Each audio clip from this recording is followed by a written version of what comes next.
Hello everyone, and welcome to this month's webinar, An Optimist Guide to Ending Negativity. This is Gary Sams, the Chief Wellness Officer for Ebix Benefits Administration and Wellness, and this month we are fortunate to have Erin McLaughlin, one of our senior staff members, presenting practical ideas and suggestions for ending negativity. I really like the definition of an optimist by the author Geoffrey James. He said, "A true optimist sees things as they are, visualizes how they might become better, and then takes actions to make them so." Well, that definition certainly describes Erin. And so with that, Erin, please help the rest of us to become an optimist like you. Have you ever found yourself thinking negative thoughts or talking down to yourself? Let me answer that for you. Yes. Yes, you have. How do I know? Unfortunately, that is something that we all experience. Research says we have over 30,000 thoughts a day. There are going to be thoughts that enter our mind that are destructive in nature, thoughts that are lies, thoughts that have a foundation of fear and worry. Realize that each day is a battle for our minds. And with the proper mindset, you don't have to be a victim to negative thoughts. You might be thinking that your thoughts are your private thoughts and they will remain in your head and not affect anything else in your life, but this is not the case. Your mindset affects your career, your relationships, your habits, and decisions. For example, let's say you're facing a stressor, a difficult situation at work or school, conflict within the family, or balancing your finances or paying your bills. If you have a negative mindset or attitude, it doesn't remain trapped inside your head. Instead, it's like a toxin that contaminates other parts of your life. A negative mindset can affect your emotions, your behaviors, your speech, and habits. Someone with a negative outlook will most likely turn to unhealthy habits or make poor decisions. It might result in alcohol or drug use, turning on the TV to avoid dealing with problems, binging on junk food or fried foods, maybe gossiping about friends or complaining about one's job, even having a temper with the kids or spouse. And then sadly, the cycle can continue because when we feel like we've failed again, it's easy to compare ourselves to others or talk down to ourselves or feel like we can't change. Think of it like this. Your brain has thought patterns that trigger behaviors. Over time and repetition, it's the easy route for the brain because it's the common route. But the good news is your brain can be altered. It can be retrained. By having new thought patterns, you no longer maintain that route to that bad behavior, and you can establish new, healthier behaviors. As you practice positive thinking, you can begin to reap some of the benefits. Scientific studies link positive thinking to having more confidence, improving your mood, lengthening your lifespan, lowering the levels of depression or anxiety, and even hypertension. It can improve your overall outlook on life, your relationships, how you spend your time, and how you deal with certain situations.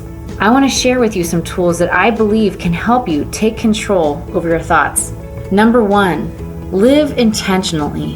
What is your purpose or your drive? What is your plan for life? If you aren't sure, then start with answering, what is most important in life? Then make it a point to live in a way that shows you believe that. You will get sidetracked at times, but don't let it bring you down. Just try your best and keep your eyes on the prize. And remember, everyone has time for what's most important. Number 2, have an attitude of gratitude. Focus on what you have rather than on what you want. Spend 5 minutes each day, maybe even first thing in the morning, to help set the foundation of your mindset for the day. This could be meditation or prayer or even journaling.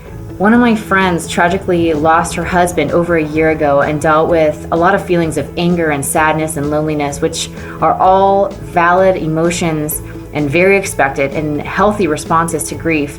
I know one of the additional outlets she uses to work through her grief and thoughts is that she created a journal of 1,000 things she is grateful for, and she continues to add to that list regularly. There are always good things to find if you're willing to look. Number 3, life is messy, and it's okay not to be happy all the time.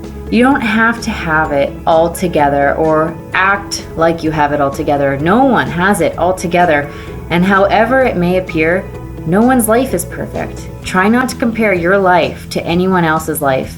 Part of life's messiness and our messiness is that We all make mistakes and experience failure in our jobs, in our relationships. Rather than focusing on how you failed, think about what you can do instead next time or how you can correct the issue. Thomas Edison had an optimist mindset for sure. I love these quotes. He said, "I have not failed. I've just found 10,000 ways that won't work."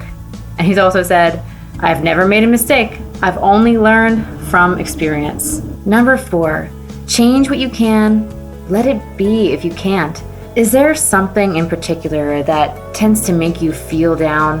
Maybe you get frustrated at yourself when you eat unhealthy or don't exercise, or if you yell at your kids for them not completing their tasks. Think about what steps you can take to set yourself up for success and make a plan for how you'll react if things don't go according to plan. On the other hand, there are things that are simply out of your control.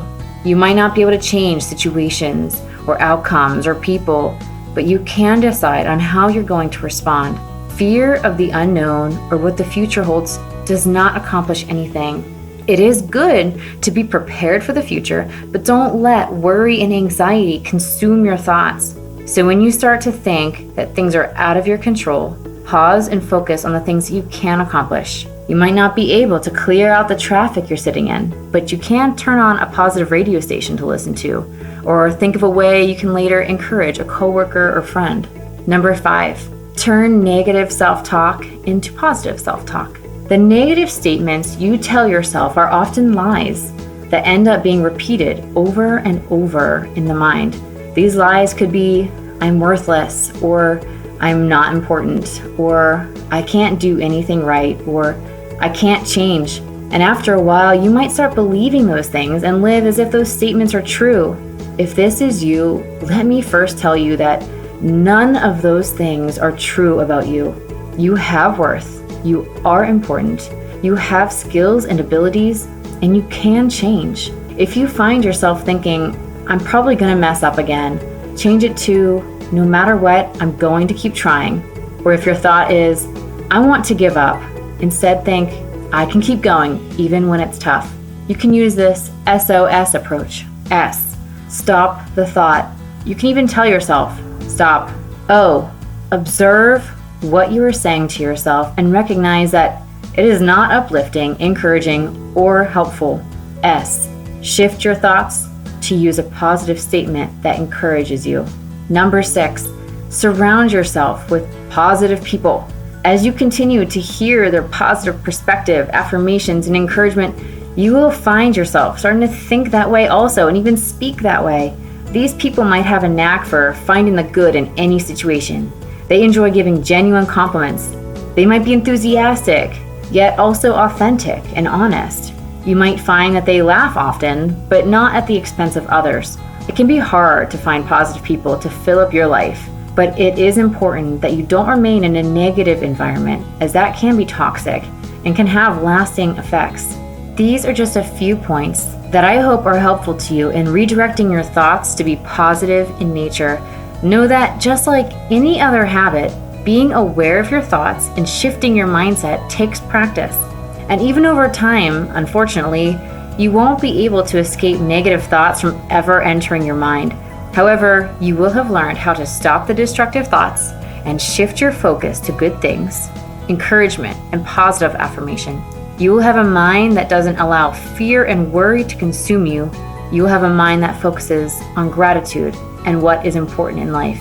One final quote from Lisa Hayes: "Be careful how you are talking to yourself, because you are listening." It has been a pleasure having you join me in this webinar. I look forward to next time. Until then, take care and I'll see you then.